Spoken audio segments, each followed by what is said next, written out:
Bom, tá aí o relatório, né? Um relatório de 3 páginas aí que o São Paulo publicou, dizendo que o jogador, 4 meses atrás, teve ali uma pancada, um trauma no joelho, que, claro, afetou alguns ligamentos, mas não foi necessário fazer cirurgia. O que ele sente dor mesmo é na cápsula do joelho, ali, o trauma ali no joelho. Então, o Lucas Moura voltou contra o Alianza Lima e depois teve uma relesão, vamos dizer assim, onde continuou sentindo dores. Aí parou para o Mundial e agora 2 semanas é mais ou menos o prazo para que o Lucas Moura volte com segurança. A questão toda ele treina normalmente, isso é importante, ele treina normalmente, faz todo o esforço físico, mas quando dá o pique, arrancada de velocidade, aí ainda ainda tem uma sensibilidade ali no joelho, o que deixa, claro, evidentemente, o jogador bastante inseguro para voltar. Ainda mais o Lucas, que é um jogador que depende dessa arrancada, depende dessa velocidade. Então o Lucas quer estar totalmente seguro para poder voltar. E aí é tempo. Os médicos do São Paulo estão trabalhando, o Dr. Moisés Cohen, que é um especialista nessa área, um médico, né? Ele também está ajudando o Lucas nesse momento. O São Paulo também está em parceria com o Dr. Moisés Cohen e eles entendem que em 2 semanas, mais ou menos, Lucas Moura pode voltar a jogar. Essa é uma previsão. Mas fato é que o São Paulo entendeu que até não era uma coisa grave e depois o tempo foi passando, mostrando que de fato era uma lesão mais importante, né?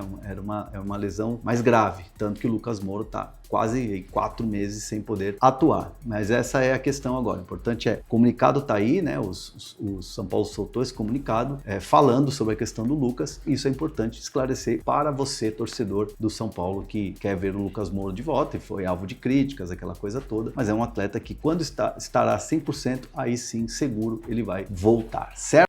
Então vamos falar de São Paulo Futebol Clube. Chega nesse like brabão aí, vamos aí, ó, like pra dar uma moral. E se inscreva aqui também no canal, que você é muito bem-vindo, muito bem-vinda.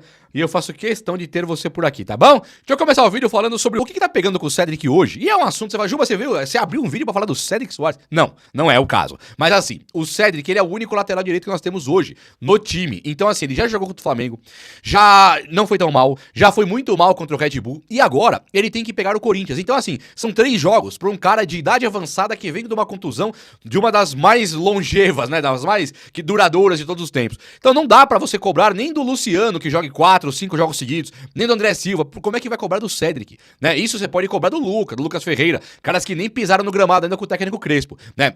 Aquilo que o Zubeldia foi muito cobrado no uso da equipe de base e tal, o Crespo logo vai ser também. Todo mundo vai cobrar o Crespo, isso é certeza. Mas o Crespo, ele não vai dar essa vacilada, né? É claro que você tá vendo que a ponta tá faltando jogador e tal. O Crespo, ele olhou e falou, peraí, meu sistema de 3 zagueiros com 2 volantes que são meias, Marcos Antônio e o próprio Bobadilha, podem ser meia, pode ser volante, eu consigo suprir a ausência de ponta. E ele realmente, ele fez um jogo muito bom contra o Red Bull, né? O São Paulo deu azar, poderia ter ganhado do Red Bull, acaba não ganhando e tudo deu errado. Agora, nada muda o fato de que o Luca ir pra equipe de base é um erro pesado, é um erro tremendo. E o Lucas Ferreira tem que voltar a ter chances. Tudo vai a favor do Crespo. Se você pensar, quem mandou o Rian Francisco, o Luca pra base, não foi o Crespo, foi a diretoria. O Luca tá lá, o Rian já se machucou e o Lucas Ferreira tinha uma contusão. Então não é que o Crespo não está usando a base na marra ali, é que o Crespo realmente ele não teve tempo, condição, não teve nada, né? E inclusive com o Crespo o Ferreirinha está voltando. Então até o Luca mesmo, que é um fenômeno, um baita jogador que vai ser um craque no futuro, hoje se você olhar pro Luca e pro Ferreirinha, tem que pôr o Ferreirinha, não tem jeito. E o Ferreirinha tem que inclusive ser titular do time de São Paulo, por enquanto ele não tá voltando. Mas antes de entrar em Ferreirinha, o Mike não voltou ainda de contusão. A informação que eu tenho é que ele está em fase final de recuperação. E o São Paulo não contratou um lateral direito. Esse que é o problema. Se você pensar comigo, mas, Gilmão, peraí. O São Paulo tinha alguém pra contratar? Cara, além de ter um monte pra contratar, e isso eu tô falando de caras que na janela até o Preciado teria sido oferecido pro Tricolor. Lembra disso? Do Preciado, que é um baita jogador. Mas independente do Preciado, teve aquele cara que era do Atlético de Madrid, tá no River Plate, né? O Montiel, né? Valores assim de 24, 25 milhões de reais, coisa que o São Paulo pagou no Marcos Antônio, vai pagar, e ia pagar no Juan Tressoldi. Então falar também que não tem ninguém, não tinha como comprar, não tinha dinheiro, eu não vou abraçar nunca. E acho que você também não vai abraçar essa ideia nunca, né? Não tem lógica nenhuma falar que não tinha dinheiro pro Montiel 25 milhões, mas tinha pro Tressoldi 25 milhões. Então tinha dinheiro, só não quis gastar de maneira correta. E ainda pra piorar, emprestaram o Moreira pro Porto e hoje estamos sem ninguém. Mas pra falar em São Paulo e Corinthians, vai ser o Cedric mesmo. E na esquerda, o Enzo joga. O Enzo Dias, ele tem sido um dos destaques positivos do time de São Paulo. E aí, quando você pensa, por exemplo, nesse menino aí, o Wendel, esse cara tem a obrigação plena de jogar. E o Crespo, ele deu uma vacilada na última coletiva, né? Ele fala que ele não quer falar sobre contratação, departamento médico, o cara fala do campo. Quer falar do campo é comigo. Ele fica... Ele não tá assim, aquele jeitão dele? Tá bravo já, tá tudo bem. Eu gosto desse Crespo 2.0 modo turbo aí. Acho legal pra caramba ele ficar mais bravo, menos cordial também. Tem que ser cascudo no meio do futebol. Agora, ele fala que o Wendel é um cara mais ofensivo, lá no ataque, e que o Enzo Dias é de defesa. Só que o São Paulo tem 3 zagueiros, então será que não é melhor pôr o Wendel? Sabe? Agora contra o Corinthians, o Wendel pode ser que ele comece jogando já. Vai depender muito daquele GPS, da exaustão do Enzo Dias, mas o Enzo Dias ele se desgastou demais nos 2 primeiros jogos do Crespo. Então agora, se o Crespo quiser um formatinho mais ofensivo pela esquerda, um time que vai mais ali, que consegue avançar mais, o Wendel ele pode ser esse cara. Só o fato do Crespo considerar o Wendel mais de ataque me dá um sinal de alerta positivo, né? Me dá um opa, peraí, o Crespo então acha que o Wendel é mais no ataque. Então quer dizer que no treino o Wendel cruzou, foi pra linha de fundo, conseguiu fazer algo a mais, sabe? Me dá um sinal positivo aqui, pensando o que o Wendel pode ter feito pro Crespo considerar ele mais no ataque. A impressão que eu tive do Wendel desde que ele chegou no time de São Paulo é que ele era um cara assim que não passava do meio campo também. E quando passava era aquela cara dele de... sabe, eu tô morrendo, tô no deserto do Saara, tá sol e eu não tenho água, tá? Não tinha aquela cara, Wendel? Tô morrendo, vou morrer aqui, não vou conseguir andar, né? Me abandonaram, me dá a mão, me puxa. Parecia isso. Eu acho que agora pode ser que o Crespo tenha visto um outro Wendel que pode vir a ser importantíssimo pro time de São Paulo, sobretudo nesse sistema de 3 zagueiros. Paulo, com 3 zagueiros, eu não considero correto, né? Principalmente porque tá faltando ataque no São Paulo. Mas vamos pensar o seguinte, se o Wendel jogar na ponta esquerda, o Enzo Dias, que tem sido o melhor jogador pra sair do time, também é embaçado. Mas se o Wendel joga na ponta esquerda, ala, o Ferrarese, Alan Franco e Arboleda, e aí você tendo um lateral direito, aí não teria que ser o Cedric, eu acho, talvez, uma pardalzice, colocar um Lucas Ferreira ali, um cara que vai fazer o corredor mesmo, tal, com um zagueiro por ali. É claro que o Cedric pode jogar até, mas um Bobadilha, um Marcos Antônio, um Alisson, que foi ponta já, um cara que joga, que sabe jogar também com a bola no pé, sabe dar um drible, sabe tentar um cruzamento, alguma coisa de verdade. Eu não acharia ruim não. 3 zagueiros, o Wendel e um ponta, Lucas Ferreira, Alisson, um cara de ataque mesmo, que faz o ataque, e aí você coloca 2 volantes, pode ser o Marcos Antônio e Bobadilha, beleza, Oscar e mais 2 na frente. Cara, essa tática não tá errada, hein? E aí o São Paulo fica fortíssimo. O Luciano hoje, junto com o André Silva, o Luciano não sendo de jeito nenhum um meia, o Luciano sendo o atacante, em um jogo ele deu 2 assistências, e ele perdeu o gol também, ou seja, é difícil ver o Luciano perder gols. É possível afirmar que o Luciano vai pegar o Corinthians agora no Morumbi e vai meter gol? É muito possível. É difícil, inclusive, o Luciano não fazer gol contra o Corinthians sem jogar no ataque. Você já parou pra pensar nisso? Se o Luciano jogar no ataque, é difícil ele não fazer um gol no jogo? Pensa nisso aí. Não é bem difícil? Eu acho que o Luciano é um cara muito diferenciado nesse ponto aí, nesse aspecto ali na frente. Bom, mas vamos lá. São Paulo deve entrar em campo mesmo, com o Rafael no gol, Ferrarese, Alan Franco e Arboleda. O Enzo Dias não deve ainda jogar o Wendel, talvez. E o Cedric Soares. No meio campo, Bobadilha e Marcos Antônio. Mesmo time que jogou contra o Red Bull. Aí vem Oscar, Luciano e André Silva. É o que tem pra hoje. O Ferreirinha é o caso que mais chama atenção, né? Como é que o Ferreirinha virou banco? Por que o Ferreirinha virou banco? Disparado, o melhor jogador durante toda a passagem do Thiago Carpini no São Paulo e disparado o melhor jogador durante toda a passagem do Zubeldia pelo São Paulo. Estamos falando aqui de 1 ano e 4, 1 ano e 5, 1 ano e 6 meses quase. O Ferreirinha em 1 ano e 6 meses ele tem sido o melhor jogador do São Paulo, tranquilo. Aí agora o Crespo assume, tira o Ferreirinha, ainda mais num esquema onde você precisa muito de um ponta. Ah, Juba, mas aí os alas sobem, não precisa de ponta, 3 zagueiros. Que ala que sobe, meu parceiro? Qual ala que sobe? O Cedric e o Enzo não sobe. E quando sobe, o Enzo sobe, né? Mas ainda quando sobe, falta um pouco de qualidade. É um cara de característica mais defensiva. Colocar o Ferreirinha nesse time de São Paulo é ótimo. É claro, você vai ter que abrir mão do meia Oscar, ou você vai ter que abrir mão do segundo atacante Luciano, que é o melhor hoje, ou você vai ter que abrir mão do centroavante André Silva. Tá realmente desequilibrado. Eu, no lugar do Crespo, já tiraria o Ferrarese. O Ferrarese sai e entra o Ferreirinha lá na frente. 2 zagueiros. Valoriza Enzo Dias e Cedric de não terem que passar do meio campo, né? Valoriza. Você vai jogar por aqui, ó. Cedric e Enzo juntinho com o Arboleda e Alan Franco. Não precisa subir, não. Aí a Pablo Maia e Bobadilha, Bobadilha e Marcos Antônio, já fica um time legal no meio campo ali também, que tem como pulmão pra ir e voltar o Marcos Antônio e Bobadilha, que são jovens. Oscar na criação, Ferreirinha, Luciano e André Silva. Esse era o meu time. Tirou o terceiro zagueiro, tirou o Ferrarese e meteu o Ferreirinha, vamos pra abraço. Acabou, é isso aí. E aí tem experiência, tem velocidade. Quem é a experiência? Oscar, Luciano, André. Quem que é a velocidade? Marcos Antônio, Bobadilha, Ferreirinha. Enzo Dias, e o Cédric Soares, Alan Franco, Arboleda, já equilibra a zaga. Não tem que pedir pro Enzo Dias e pro Cédric ir muito. Segura os caras mais na encolha, onde eles têm mais tranquilidade pra jogar. Até o Cédric pela idade e insegurança, e o Enzo Dias pela possível limitação de ir pro ataque. Fica um time, filezinho, equilibradinho. O Crespo tá na hora já de dar essa olhada aí também, que ele pode ter vida mais fácil. É claro, você tá ouvindo da minha boca isso, né? O Crespo é 1000 vezes melhor que eu. O Crespo é o técnico, o Crespo sabe, o Crespo tem uma ideia de jogo. Contra o Red Bull, no meu modo de ver, deu certo já. Não era a tática que eu entraria jamais, nem a escalação. Não entraria naquela tática, nem aquela escalação. O Crespo entrou e fez bem.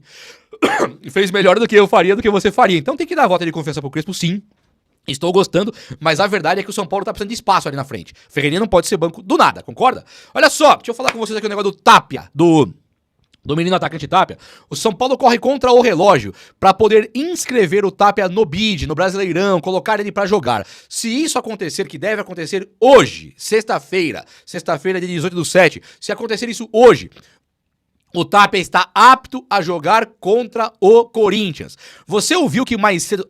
look at me, olha no meu olho. Você viu que mais cedo aqui no vídeo eu estava falando de colocar um Lucas Ferreira na ponta direita, colocar até mesmo um Alisson nessa ala, num sistema de 3 zagueiros. O Tapia, o que eu tô sabendo desse cabra aí? O que eu tô sabendo desse rapaz aí? Ele não é um primor técnico. Você vai falar, chegou aí o Dagoberto. Não chegou o Dagoberto, convenhamos, não chegou, né? Reservinha do River Plate, calma lá. Mas chegou um cara que é fisicamente desproporcional. Não sei se vai pisar no campo e machucar e vocês vão me tirar sarro. Não, o cara fisicamente desproporcional tá 1 ano machucado. Pode ser. Pode acontecer. Tomara que não. Madeira. Né? Madeira. Agora, vamos imaginar que o cara chegou e ele realmente é fisicamente privilegiado. Tipo Júlio Batista, tipo, sei lá, o Cristiano Ronaldo. É um cara fisicamente privilegiado. Ele se cuida, ele é muito forte, ele vai correr mesmo. O Belete era assim também, né? Eu lembro que o Belete ganhava todos os testes físicos do São Paulo, começou a perder quando subiu o Júlio Batista. Era isso aí. Mas o Belete era um touro. Depois subiu o Júlio Batista, que era um touro e meio. E os caras eram realmente... Você vê que o Belete corria muito e o Júlio Batista era um tanque, né?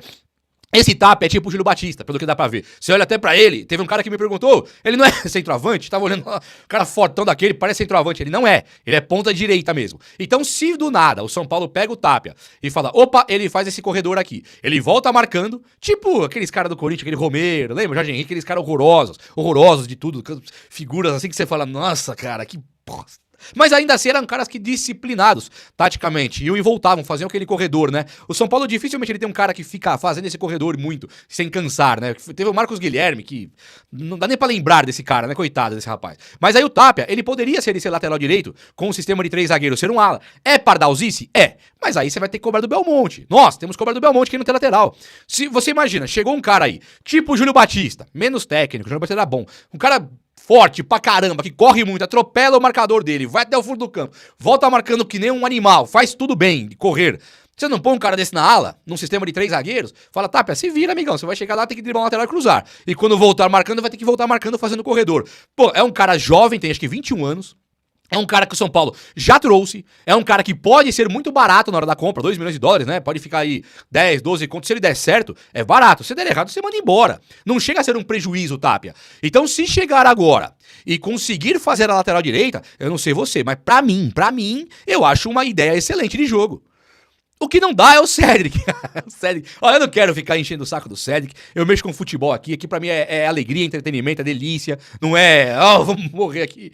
Não, mas o Cédric Soares, ele é uma coisa difícil de ver. Ele não tá conseguindo parar em pé. Ele não consegue correr, ele não consegue dominar a bola. E quando alguém tromba nele, ele parece que ele se joga de propósito. Ele sai virando cambalhota. Então, assim, ele não tá na mesma frequência dos jogadores profissionais. Você vê o Alan Franco trombando no meio campo ali, você fala, vai machucar. Alguém vai machucar. Ou o Alan Franco ou alguém do adversário. Você vê o Cédric, você fala, rapaz, o cara parece um boneco de pano. É o Woody do Toy Story lá, um boneco de pano. Tem que ter corpinho mais forte. Então, sinceramente, gente, dessa ideia do Tapia aí, eu tô muito empolgado pra que o Tapia vire esse ala e que o São Paulo tenha finalmente encontrado esse jogador aí que seja bom, viu? E Lucas Moura, hein? Quer informação boa ou ruim? Escolhe aí, boa ou ruim? Então tem a boa. A boa é que o Lucas Moura pode ser que volte em 3 jogos e não tenha que fazer cirurgia. Essa é a boa. Pode ser que volte em 3 jogos e não tenha que fazer cirurgia. Ou seja, de bom mesmo, não tem nada. E a ruim é que não pega o Corinthians. Já tá fora, decidido, não tem a menor condição. Na hora que ele acelera um pouquinho, na hora que ele aperta um pouquinho a rotação do motor ali, acelerou um pouquinho mais, a rotação tá aqui no 1, né? Rotação bateu no 2.000 giros, 3.000 ali, acabou, ele sente o joelho. Tá assim, bateu 3.000 giros do motor, sentiu o joelho, tem que tirar o Lucas Moura. Então ele não tá em condição de jogo ainda. O São Paulo, ele trata o Lucas Moura de uma maneira que não tenha que fazer cirurgia. E eu acho que no primeiro momento isso foi bom. Mas será que esse diagnóstico lá atrás ele foi correto? Sabe, faz 4 meses que o cara não pisa em campo e isso vai se estendendo, cara. E o São Paulo teve uma parada pro Super Mundial e que nunca tinha tido antes na vida, na história. Uma parada de 1 mês. É parada de Copa do Mundo. Acontece a cada 4 anos. Então dessa vez aqui o São Paulo deu mancada. Eu não sei se era pra ter feito a cirurgia ou não. Nem vou entrar nesse mérito, lógico. Não tenho nada a ver com isso. Nem sei, não tenho nem ideia. Agora, caramba, se o cara vai ficar sentindo dores, até quando vai sentir dores? Temos que tratar melhor nossos craques. O Lucas, você tem que olhar direito pra ele. O Lucas não é qualquer um nesse time do São Paulo, tem que olhar direito. Lucas, volte que você tá fazendo muita falta, meu rei. Amigos, o vídeo de hoje foi esse, já tava dando um abraço já. O vídeo de hoje foi esse, eu espero que você tenha gostado. E se você gostou, chega nesse likeão aí. Tamo junto, agora sim. Um abraço, meus amigos. Até a próxima. Valeu!